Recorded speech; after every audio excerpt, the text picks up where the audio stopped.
नमस्कार दोस्तों, आज मैं आपको भगवान शिव जी की 5 कहानी सुनाने जा रही हूँ। प्रेम से बोलिए भगवान शंकर की जय हो, माता पार्वती की जय हो।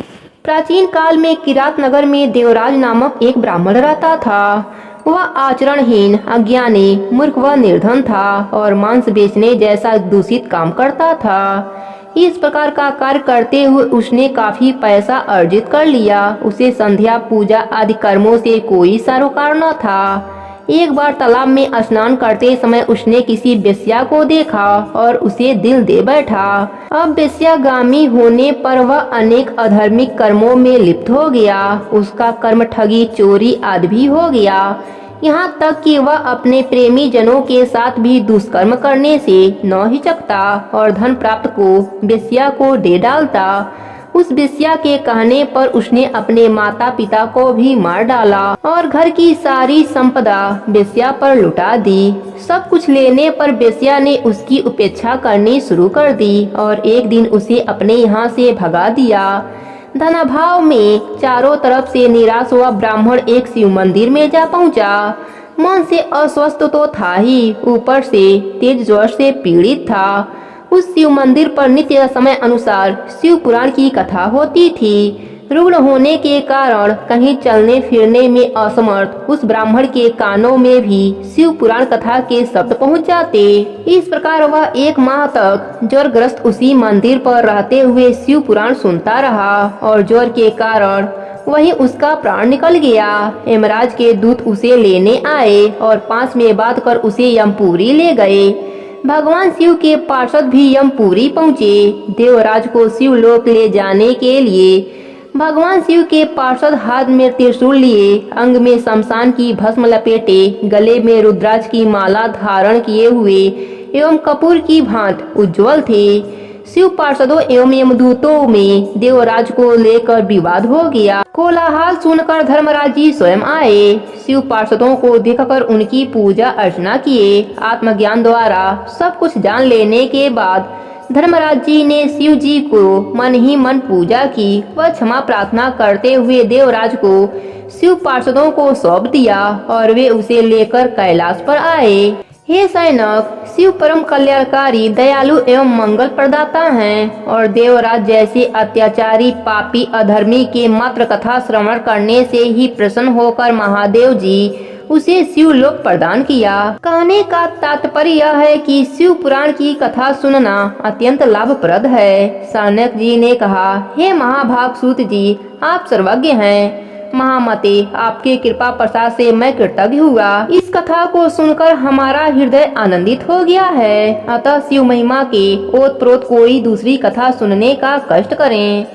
सूत जी बोले, हे सैनक जी, आप वेद वक्ता एवं शिव अनुरागी हैं, अतः आपको मैं परम गुप्त कथा का वर्णन करूंगा। सुनो।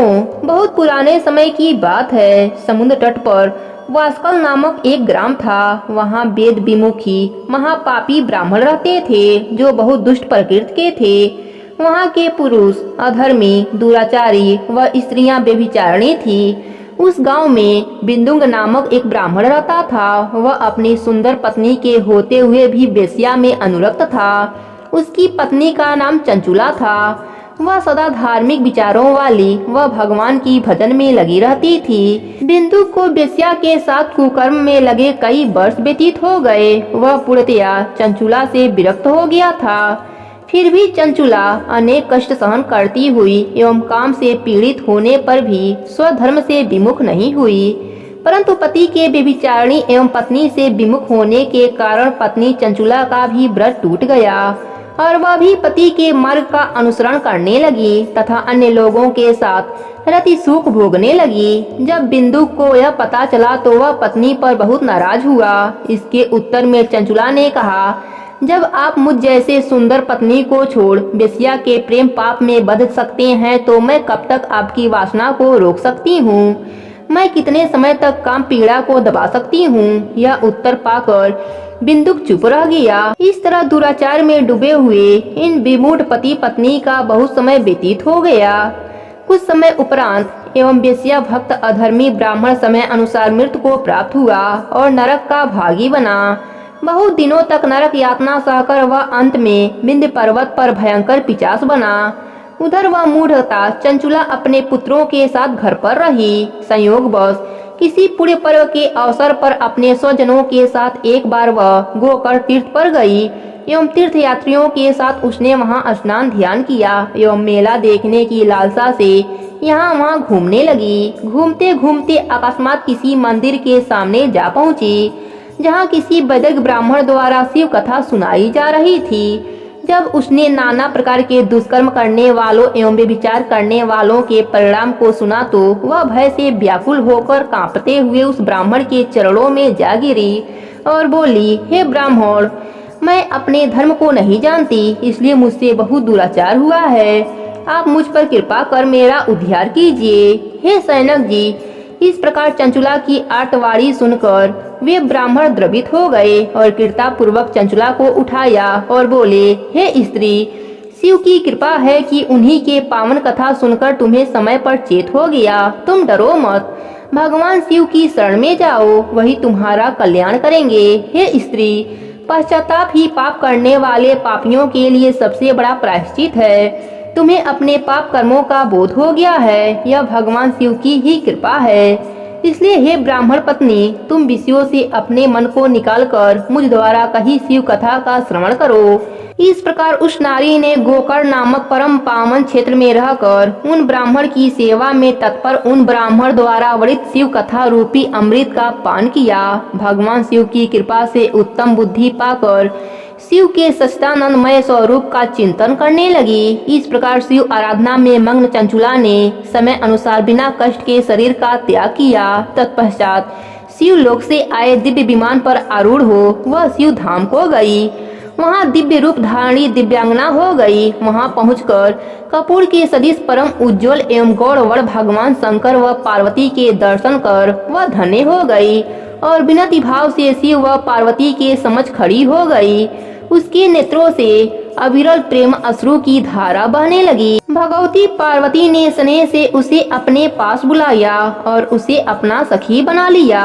सूत जी बोले, हे सैनक, एक दिन परमा आनंद में विमग्न चंचुला ने भगवती उमा के करबंद प्रार्थना करने लगी। उमा बोली, हे सखी, मैं तुम्हारी प्रार्थना पर बहुत प्रसन्न हूँ, बोलो क्या मांगती हो। चंचुला अपने पति से मिलने का वरदान मांगा।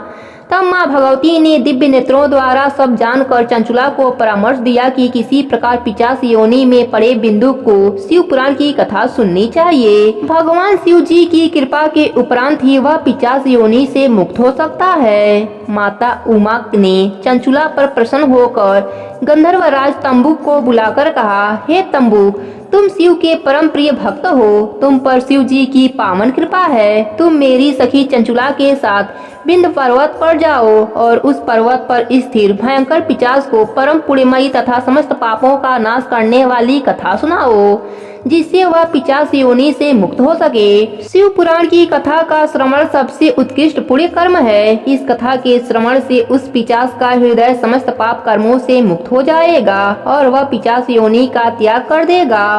फिर तुम उसे मेरी आज्ञा से विमान पर बैठाकर भगवान शिव जी के समीप लाओ। माँ गौरी के आदेश से तुम्बक चंचुला के साथ विमान पर चढ़कर विंध्य पर्वत पर गए, जहाँ बिंदुक नामक पिशाच रहता था।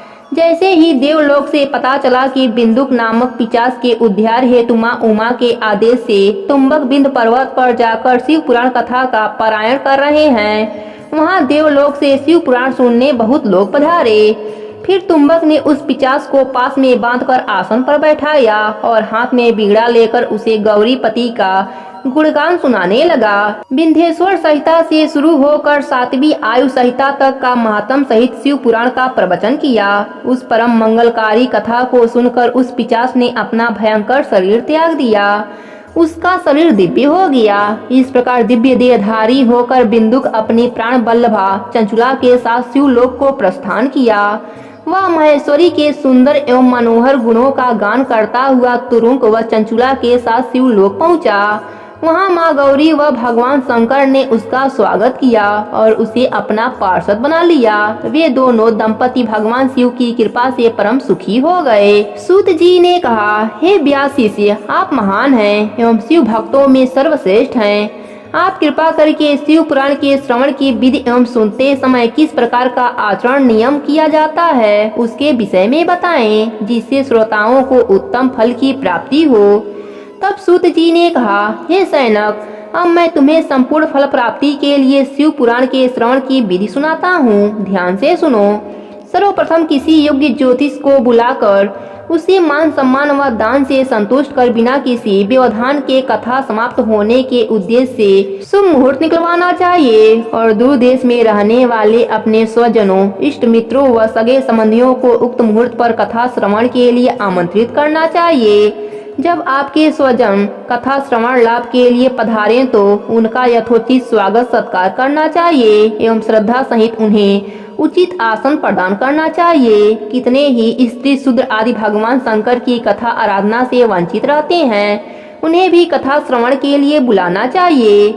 शिव पुराण कथा को सुनने का आयोजन किसी शिव मंदिर में या किसी तीर्थ स्थान में करना चाहिए या किसी वन प्रांत में करना चाहिए। यदि ऐसा संभव न हो तो अपने घर पर ही उत्तम साफ सफाई करके सुनने का प्रबंध करना चाहिए। कथा स्थल को गाय के गोबर से लीपकर पवित्र कर केले के खम्भों, रंग बिरंगे चादरों व सुंदर शिव के चित्रों से युक्त सुंदर मंडल तैयार करना चाहिए। कथावाचक ब्राह्मण को बैठने के लिए किसी ऊंचे स्थान का प्रबंध करना चाहिए। कथा मंडप को चारों तरफ से ध्वजा पातका एवं सुंदर आसन से सुसज्जित करना चाहिए। कथावाचक पूर्वाभिमुख होकर बैठे एवं श्रोता उत्तर की ओर मुख करके बैठे। श्रोता को वाचक के प्रति श्रद्धा होनी चाहिए और कथा श्रवण के समय अपने मन को एकाग्र करते हुए संयम पूर्वक श्रवण करें। भगवान शंकर के लिए दिव्य आसन का निर्माण करना चाहिए एवं श्रोता के लिए भी उत्तम आसन का प्रबंध करना चाहिए। पुराण वेत्ता पवित्र दक्ष शांत ईर्ष्या आदि पर विजय पाने वाला साधु व दयालु होना चाहिए। कथा को सूर्योदय से आरंभ कर 3:30 पहर तक उत्तम बुद्धि वाले विद्वान ब्राह्मण को संयम रीति से बांधनी चाहिए तथा भजन कीर्तन से उस दिन की कथा समाप्त करनी चाहिए। कथा की निर्विघ्न समाप्ति के लिए संपूर्ण विघ्नहर्ता भगवान गणेश का पूजन करना चाहिए। श्रोतागण व यजमान को शुद्ध आसन का पालन और ब्रह्मचर्य व्रत का कठोरता के साथ पालन करना चाहिए। यजमान को चाहिए कि वह कथावाचक में साक्षात शिव की अनुभूति करे। यजमान को चाहिए कि 5 अन्य ब्राह्मण को नियुक्त करे जो कथा के समय निरंतर शिव पंचाक्षर मंत्र का जप करते रहे। पूरी पूजा समाप्ति पर यजमान को चाहिए कि वह 5 ब्राह्मणों को अन्य वस्त्र दान कर उनकी पूजा अर्चना करे एवं उन्हें संतुष्ट करे। इस प्रकार श्रवण संबंधी यज्ञ उत्सव की समाप्ति पर श्रोताओं को भक्ति पूर्वक शिव की आराधना एवं पुराण ग्रंथ की पूजा करनी चाहिए। अंत में वाचक की श्रद्धा पूर्वक पूजा अर्चना करना चाहिए।